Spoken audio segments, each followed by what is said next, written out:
Salam Dito. Apa nih nasihat Sang Cahaya kali ini? Semoga lebih menarik dan seru ya, Dit. Salam Carla. Nasihat kali ini tentu menarik dan seru karena semua sumber dari Sang Cahaya. Oke, kali ini kita bahas tentang kenapa hidayah tak bisa dipaksakan. Nah, seperti apa nasihatnya itu? Begini nasihatnya. Ketika usia telah tua, banyak sudah udara yang kita hirup, banyak pula pengalaman hidup yang kita lihat dan jalani, sadar atau tidak semua yang kita lihat dan jalani itu akan menjadi memori, ingatan, dan sedikit banyak akan mempengaruhi kepahaman kita akan kehidupan. Bisa jadi mempengaruhi kita ke arah kepahaman yang salah, bahkan seperti umpama kotoran got yang mengalir dari sumber-sumber kekeruhan itu dari pendapat banyak orang, kadang pikiran-pikiran kotor mereka umpama got-got yang mempengaruhi indrawi dan sudut pandang kita, sudut pandang kepada kehidupan dan jalan hidup, menjadi kesimpulan dan pendapat, menjadi pandangan, bahkan bisa menjadi keyakinan yang salah, tapi tetap saja sudah menjadi keyakinan. Begitu banyaknya berbagai aliran kekeruhan got-got comberan mengaliri pemikiran dan pendapat, sangat keruhnya dan sangat baunya, tapi karena sudah terbiasa di dalam bau dan kekeruhan itu, maka rasa sudah menjadi terbiasa, bahkan suatu pendapat yang salah itu adalah suatu yang biasa, bahkan dianggap itulah yang benar. Selama ini meminum air keruh penuh limbah, dan sudah sangat terbiasa, bahkan tak pernah melihat air yang bening, air yang berupa cairan hitam dari limbah itu sudah dianggap adalah air yang sesungguhnya. Ketika ada air yang bening menyegarkan, bisa jadi air yang bening itu dianggap air yang sesat, beracun, air yang segar dianggap suatu tipu daya dan fatamorgana, tak nyata, penipuan berkedok kejernihan. Makanya perlu hidayah dari Allah, agar pikiran dan hati yang menghitam bisa menerima, bahwa air yang jernih itu adalah air yang menyehatkan, bahkan bagi orang yang sudah hitam legam dan limbah sudah merekat seperti jadi satu, seakan limbah itu adalah warna hakikat hati itu sendiri, padahal itu kerak yang melekat.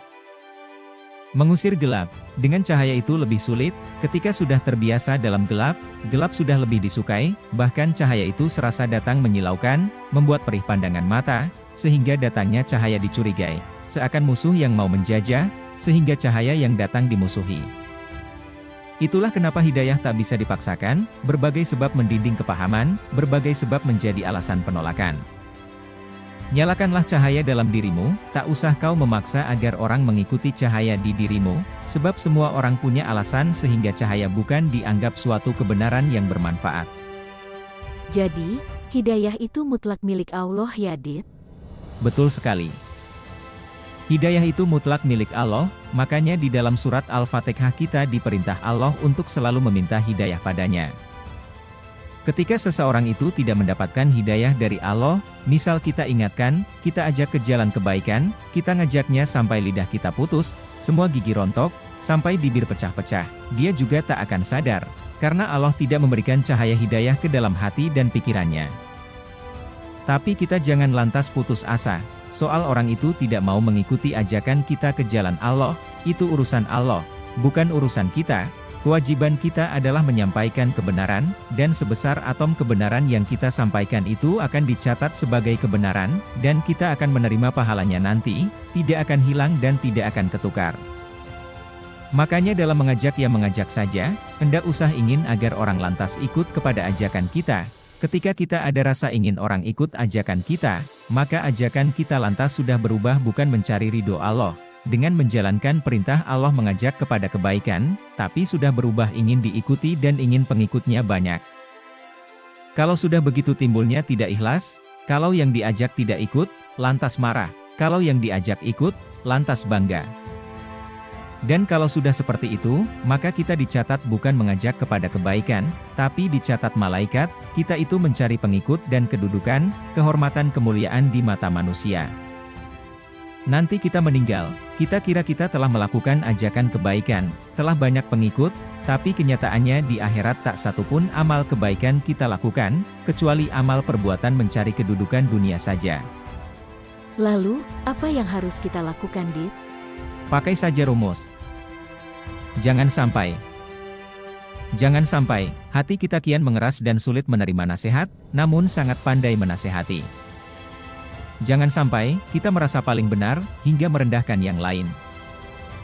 Jangan sampai ego kita terlalu tinggi hingga merasa paling baik di antara yang lain. Jangan sampai kita lupa bercermin, namun sibuk berprasangka buruk kepada yang lain. Jangan sampai ilmu yang kita miliki akan membuat kita menjadi sombong, memandang yang lain berbeda dengan diri kita. Jangan sampai lidah kita makin lincah membicarakan aib orang lain, namun lupa dengan aib kita yang menggunung dan tak sanggup untuk dibenahi.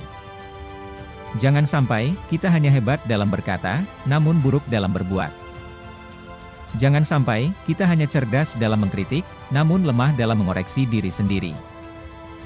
Jangan sampai kita membenci dosa orang lain, namun saat kita sendiri buat dosa, kita enggan membencinya. Semoga Allah senantiasa menyadarkan kita sehingga lebih rajin introspeksi diri, daripada mengurusi orang lain yang belum tentu perilaku dan tutur katanya lebih baik dari kita. Yang penting bagi kita ialah mendidik hati kita untuk selalu berbuat baik.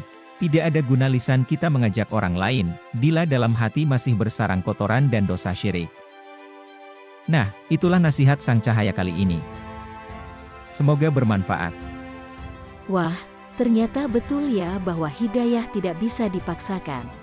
Oke Dito, terima kasih. Semoga kita diberikan kemampuan selalu istiqomah dalam kebaikan. Amin.